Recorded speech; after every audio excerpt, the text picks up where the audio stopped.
Hey, thanks for tuning into my YouTube channel, Best Coast Life. This is the Geordie G. She's a 26-foot, 1960s built Matsumoto boat, one of the original boat builders in BC. A friend and myself are going to rebuild it. He traded his favorite pickup truck, the red truck there, for it. And we're going to turn this into a hunting, fishing, scuba diving, kind of an everything boat. We've been planning this for over a year now. We've owned the boat for over a year now. We're trying to come up with motors and everything like that. So we pretty much have everything put together now. So we're bringing it into the shop and we're going to start the build. I had started the handrails a little while ago. We were kind of farting around with it. I have the one side, obviously you can see is on. The other side's all bent up and ready to go. So we're going to put them on, and then we're going to cut the bum off. We're going to take about 7 inches off the back end of it, and we're going to rebuild that and put outboards on it and make it work that way. I hope you enjoy the videos.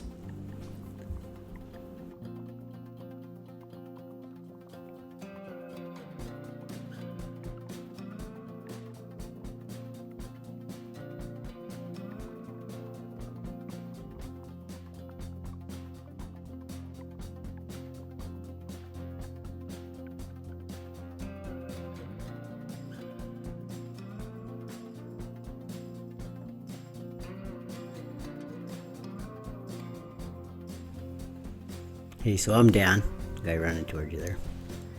And on the right of the screen, that's Mike.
So we found these two 200 Merc salt waters. So that person was repowering his boat, and he sold these to us for $3,000.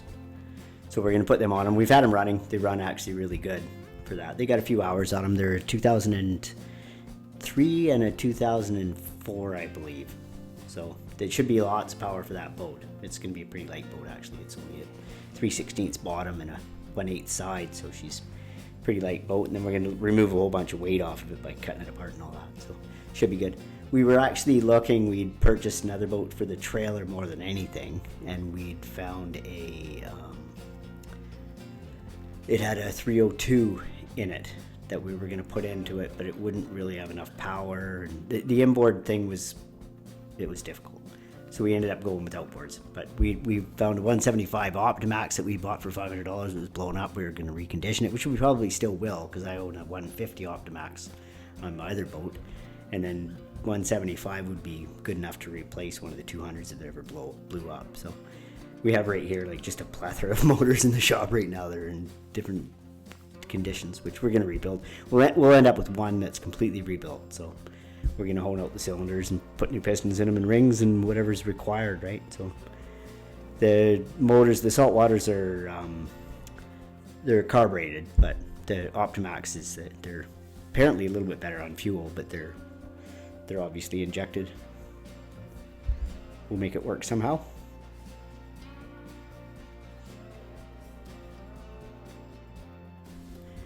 It's actually funny because this is definitely the diamond in the rough that a lot of people don't recognize. She looks pretty hideous right now.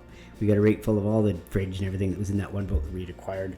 We got windows and just everything that was in that boat. We fired it in this one for the time being. But So when you show anybody this boat, and it's the big dream, right? We're rebuilding this boat, it's gonna be awesome and everything like that, and they're looking going, oh my god, you guys are nuts, this thing's a piece of shit. But actually it's got a lot of potential.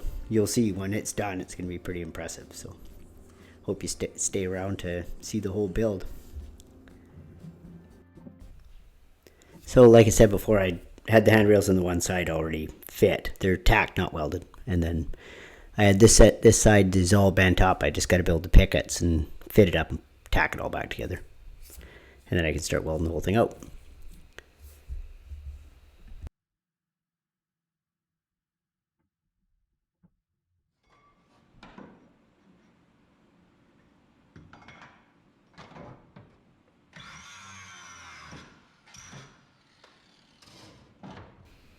It's actually pretty amazing. Once I started welding it, you take the paint off and all the rest of it.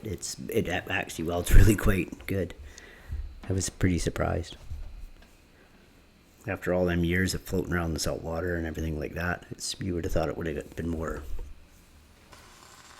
difficult to weld. But I'm hoping at the water line it's not too bad. It's got a bit of pitting in it and all the rest of it. Hopefully there's not too much salt in it and everything. But everything seems pretty solid on the boat, so should go good. These are difficult, these handrails, because they're like it's one big noodle, right? And you're trying to figure out how to get it so that you can figure out your cut length on it, because it runs wild on my left hand side there on the back side of the boat. It runs wild, so I got to actually get it cut up to the other end of the pipe and over top of the one picket, so the joint is welded into the picket, so it's got a little bit more strength to it. So here I'm trying to clamp a chunk of angle iron to the existing pipe on the other side so I can use that as a saddle to hold it up. And that's difficult to do. So a little bit of frustration there, but I eventually get it.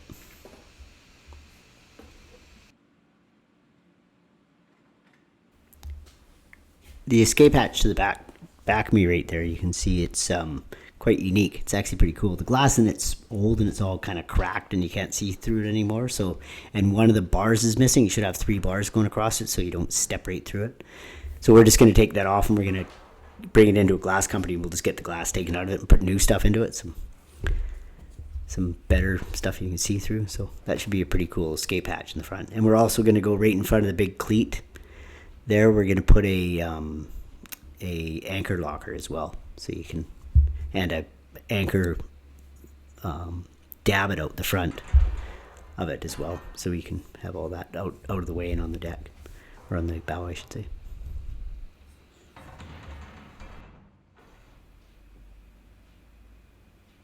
So the struggle's real.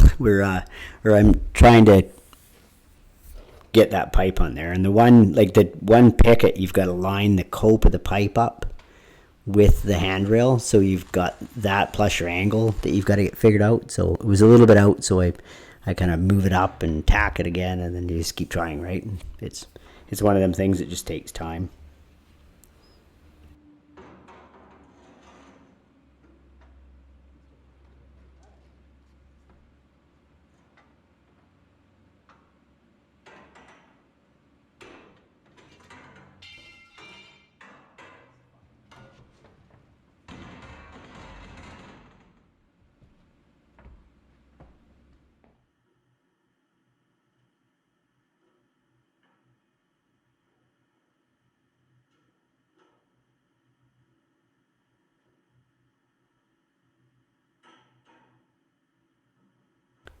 And there's an example of an absolutely terrible tack. It's just got you can only just put a tiny little tack on the thing and then to make sure that it lines up. And it just busted right off and then everything let go. So there's me in my most frustrated moment trying to put this thing together. So I come up with a good idea. I'm like, I'm going to tack it better, and then I'm going to take that piece of angle, I'm going to weld another piece of angle to it so I have a nice flat spot to clamp it onto the pipe so it doesn't always consistently break off. So yeah, it's just got to try figuring it out bit by bit, right?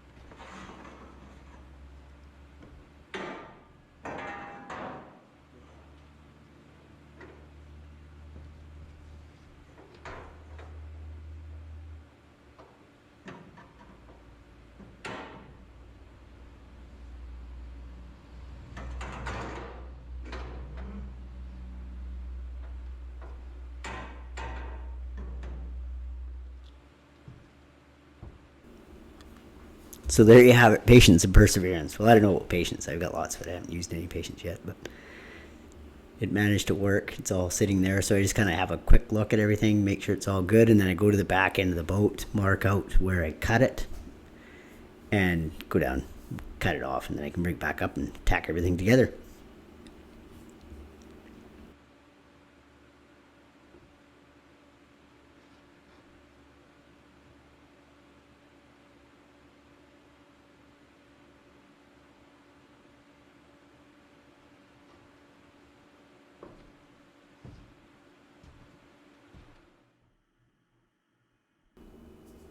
So once I got everything tacked, I noticed a problem. I had one of the pickets going the wrong way. Not impressed with myself. Yeah, see how it's leaning to the back of the boat and it's supposed to be leaning to the forward. So it's not a huge deal, but obviously I cut the pipe to go over top of the cope to make it stronger, and then now the weld on the pipe to join them together is going to be floating by itself. So it's not a big deal. It's just, I don't know, I guess I was struggling with everything and I never really paid too much attention to it, and I just put it back together. So last picket put in there, and then it's welding time, so that's good. Just got to tack this one into there, get the angle right and all that. So not a problem. That one's a pretty easy one. And then it's just a matter of the welding's going to be, the bases of them would be easy because you just go around with them with wire, but all the tops, like under all the copes and everything like that, I'm going to TIG weld, so I got to kind of build a little platform or figure out a way to get the back side of it to go up there. You got to kind of hang like a monkey to get it to weld in there, and weld left-handed and all that. So you figured out. It's not too bad. So this is how I cope all the pickets. I have this little tool that I use. It's just a hole saw basically, and you just match the hole saw size to the pipe, outside diameter of the pipe, and you just drill it through it. It actually works quite well. You can put whatever angle you want on it and all the rest. They're pretty cool. They work great. I got a little bit too small of a drill for this one, but it's working great. So she's all fit up, ready to weld. I'll just walk you through the build. We're going to put out the flat spot up the front there where it dodges out. We're going to put a big light bar on there so you can travel at night, see anything coming. There's a lot of wood in BC, so floating in the water, so you really got to be able to see when you're traveling at night as best you can.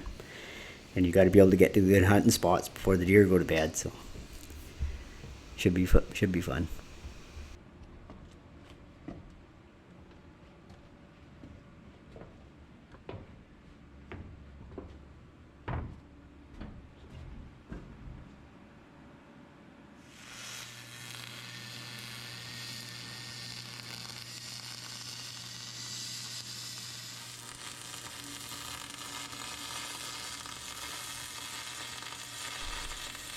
You can hear she's crackling pretty good. She's running pretty hot on that thing, so she's burning everything out.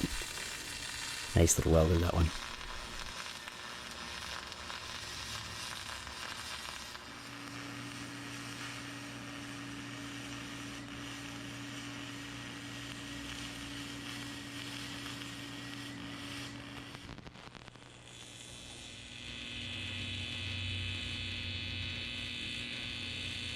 TIG welding's my favorite. You can really make it look good. It's more of a controlled arc, like you can just kind of feed it in there and slow it down, speed it up, whatever you want. Whereas the wire, it's like just gibber. There's no. It's pretty quick, and it starts cold and ends hot. It's a lot of farting around to make it work, but worth it in the end. It's a faster way to do it. The TIG actually takes way more time.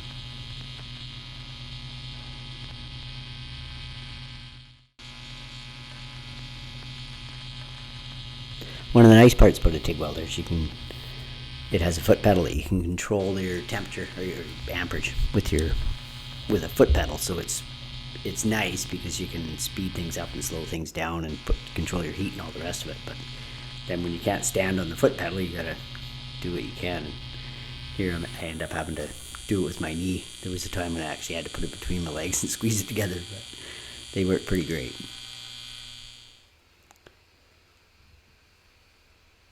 So stay tuned. Next episode, I've got to cut the skegs off with the arc air, and then we cut the bum off. So there's lots to go on her yet. So stay tuned for the next episode. Thanks for watching, guys.